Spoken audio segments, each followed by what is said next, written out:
Now more than ever, we are all hearing a higher call to become even greater instruments of love, peace, healing on this planet, today, right now. This journey begins by diving into the mystical corridors within our own soul. Truly knowing ourselves, our mind, our body, our spirit, is the first step in co-creating a world that works for all. How we each behave in relationships has a ripple effect in all the areas of our lives. Each of us are in a number of relationships, one with our indwelling spirit, ourselves, our family, our friends, our coworkers, our community members, kids, parents, pets, you name it. There's just so many relationships. How well we each communicate the sharing of and listening to another and their ideas.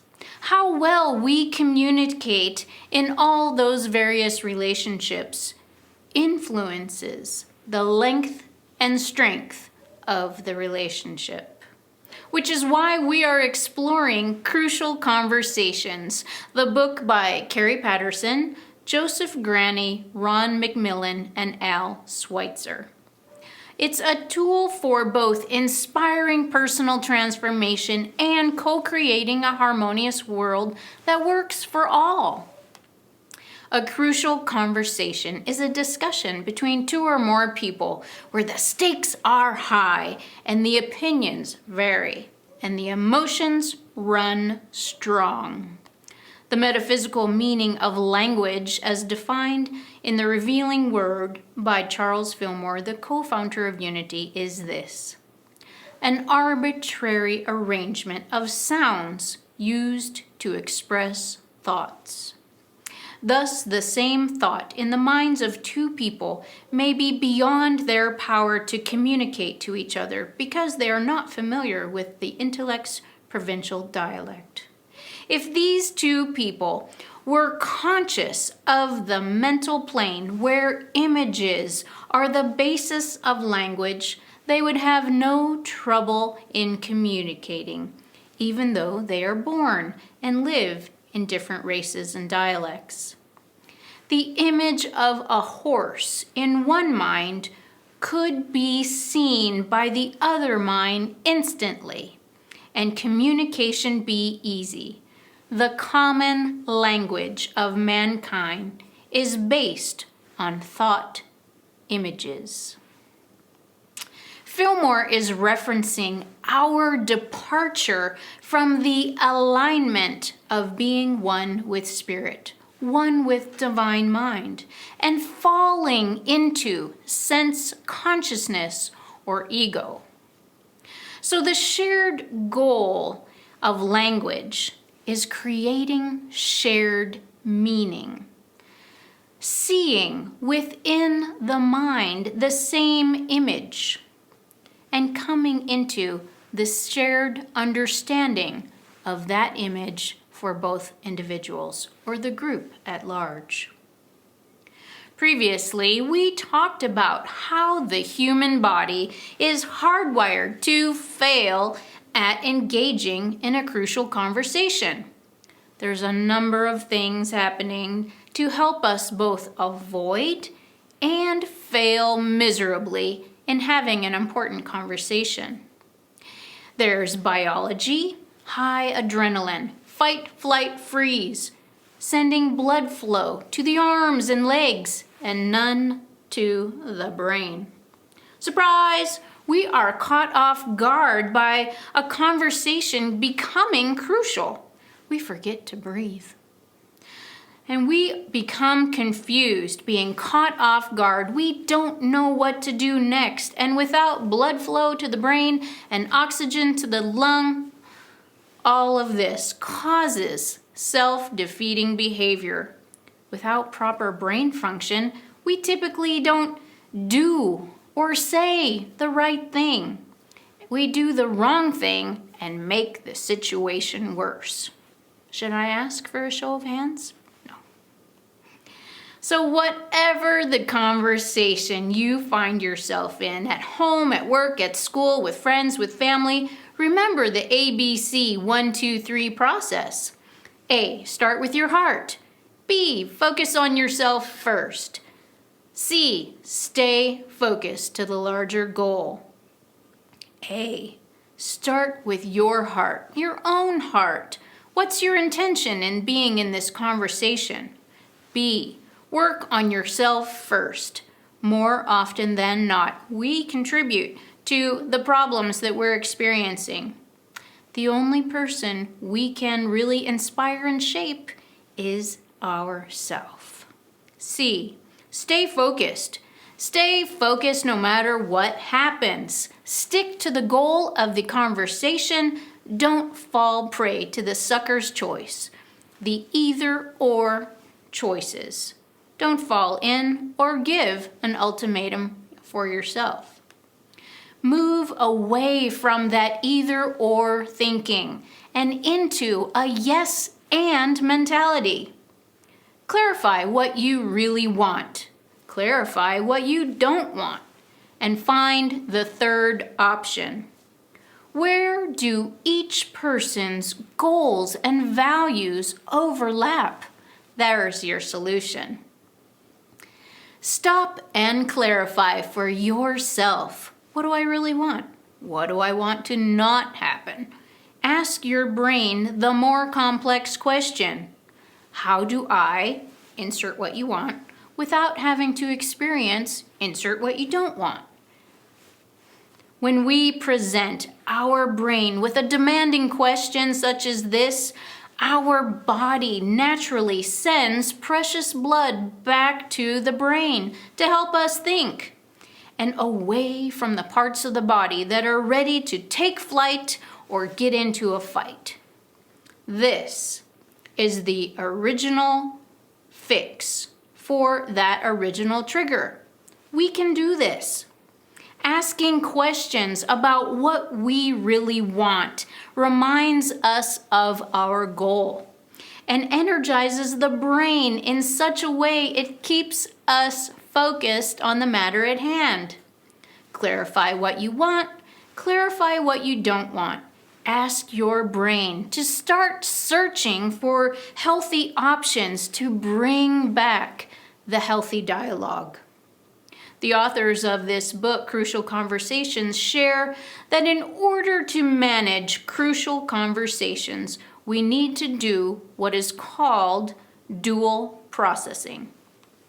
Dual processing is watching for content, which is the actual language that is being used, and watching for conditions, the noticing of how people are acting and feeling, their body language, and what is the tone of their words. Behavior is also communication. The moment the conversation turns crucial, it's important to already know these 3 things. First, signs that people don't feel safe. Second, your own style of being under stress. What happens to you? And spotting a crucial conversation. In keeping a conversation safe for all the participants, there is nothing that can kill the sharing of and listening to another's idea than fear. Whether it is our fear of even having a conversation, or a real or imagined fear about how that conversation is going to go, or a story that we have made up in our minds because someone did not respond in the way we thought they should. Fear, false evidence appearing real. Fear reduces our ability to see beyond ourselves and recognize the reality of the situation, not the dramatization of the situation and the story we've created in our head. It's not a movie. Playing ourselves, putting ourselves back into the content and the language, and watching for symptoms of fear, our own or another's, opens our ability to see the physical clues when unsafe people resort to either silence or violence. Learn to recognize the physical signals for yourselves or another under stress. The body responds, so pay attention. Are there sweaty hands? Do you have dry mouth or dry eyes? Notice the emotional signals such as anger. Is there a tightness in the shoulders and the neck? Are your shoulders or someone else's raising to your ears? How about hurt? Is there a tightness in your chest? Does your heart feel hurt? Or in the pit of your stomach, a tightness, butterflies, nervousness. Notice those signals. Notice other signals such as the raising of the voice and pointing of the finger. Or do they become quiet and shut down? Invisible, not making a move, not making a sound. Or does someone get red and do you notice veins popping on their neck or on their forehead? Are they looking like they're gonna explode? Once we are triggered by fear, these additional behaviors become apparent. Silence or violence. Silence is purposefully withholding information from the dialogue or the group. It's used to avoid creating a problem. Too late, the problem's already there. This always restricts the creation of the flow of meaning, which is the goal of the conversation. Common forms of silence are masking, understating, or selectively showing what you actually think. Sarcasm, sugarcoating, couching, etc. Avoiding, not addressing the real issues, changing the subject. Or shifting the focus to someone else. Withdrawing, not engaging in the conversation any longer, exiting the conversation, or even exiting the room. Violence, convincing, controlling, or compelling others to your viewpoint. This violates safety, forcing some meaning of your intent into the pool. Common forms of violence are controlling, coercing others to your way of thinking, getting loud, overstating the facts, speaking in absolutes, and dominating the conversation. Labeling, stereotyping, categorizing people. All people did this. Name-calling, generalization, attacking, belittling, or threatening another person. Why is this important? For spiritual beings having a human experience to be familiar with all this stuff.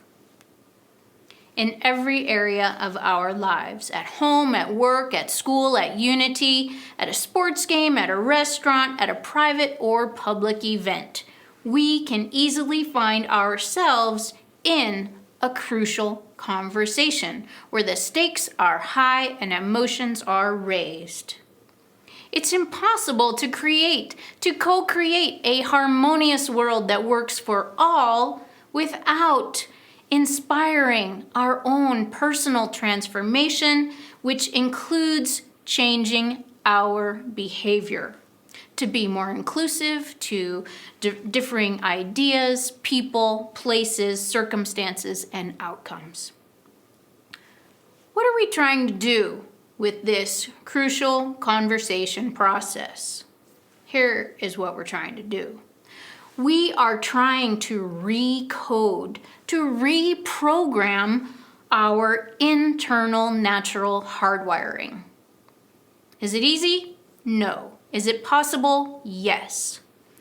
We can learn to cancel the natural bodily function of fight, flight, freeze. We can learn to recognize when we see that someone is feeling unsafe, or when we're feeling unsafe, or has moved to silence or violence. We can do something and can learn to do something to make it safe again for ourselves and others. If we don't automatically fear that we have been attacked or humiliated, you yourself can hear almost anything and not become defensive. When we really can live from unity principle number 1, there is only one power and one presence, God the good omnipotent. When we can really live from that, also being stated as there is nothing and no one against us, when we can embody that truth of unity principle number 1, we can live from a place of internal safety. Ernest Holmes, the founder of religious science, said, "Declare the truth by telling yourself that there is nothing to be afraid of, that you no longer entertain images of fear. Declare the truth by telling yourself that there is nothing to be afraid of, that you no longer entertain images of fear." Which brings us to the topic of restoring safety. How do we do that? First, let's recognize that when we are in a conversation, we either trust the other person's motives or we don't. So the past, our past, influences the present. Go back to your ABCs and 1, 2, 3s by starting with your heart, outlining the goal. What do you want? What do you not want? We can clarify our intention for the present. This helps us start with a new foundation of collaboration, of communication. The challenge is when people do not trust the present intention, if you really have not created the understanding of the shared goal, the shared pool of meaning in the group, if those in a conversation with you have not forgiven the experiences of their own past, any personal interaction with you or any witnessed interaction of your behavior can trigger them. They cannot hear what you are saying. This is absolutely the hardest step to overcome. Rebuilding safety. When this happens, we need to identify which condition is at risk. Was it the mutual purpose? Why have this conversation anyway? Participants in the conversation need to believe that everyone is working toward a shared goal. For example, in this community, the shared goal in hiring a consulting minister was probably to move from a place of surviving to thriving. And on the surface, it may have looked like the group wanted consistent speakers, grounded unity teachings, support with adult and youth education, restore trained leadership, and grow the community. In ministry management, we call that moving from surviving to thriving. That's the shared goal, the common outcome that everybody in the conversation actually cares about, the goals, interests, and values of the community. When the mutual purpose is misunderstood or at risk, there's debate, defensiveness, and hidden agendas. Basically, that means that the mutual purpose has not been clarified, and we will be having community gatherings to do exactly that in the months to come. In addition, the participants in the conversation need to believe that everyone is working toward a shared goal. There needs to be mutual respect. The conversation will go absolutely nowhere positive if the participants do not respect the others in the conversation. That includes a respect of each other's intentions, each other's values, and each other's ideas. Respect is like air. If you take it away, it's all people can think about. How do you know respect has been lost? Just watch your and others' behavior. All it takes is a simple eye roll to turn emotions to fear or fear into anger. We've all done that. When this happens, can you believe anything that the person says? Probably not. Healthy dialogue in that situation is doomed. In order to restore the mutual purpose, the authors share an acronym CRIB. C-R-I-B. C is commit, to seek out the mutual purpose. Having returned to our ABCs and 1, 2, 3s, speak to the goal. I commit to stay in this discussion until we have a solution that we both agree to. I commit to stay in this discussion until we have a solution we both can agree to. R. Recognize the purpose behind the strategy. That the conversation is stuck. Here's an example. A couple. One wants to stay home, the other wants to go to a movie. Conversation is stuck. So we ask, why do you want to stay home? Find the unexpressed need, and then ask, why do you want to go to the movie? Find the unexpressed need. I. Invent a mutual purpose or third option. This leads you to inventing a third option to fulfill both sets of needs. For example, in our scenario with the couple, stay home tonight, allow the person to get some rest, and then plan to go to a movie tomorrow. Whoa, a third option. How simple. It does seem simple. However, we don't always share what our needs are right away, and sometimes we don't even know for ourselves. B. Brainstorm new strategies. Be creative. Suspend judgment. Live as if there is nothing and no one against you.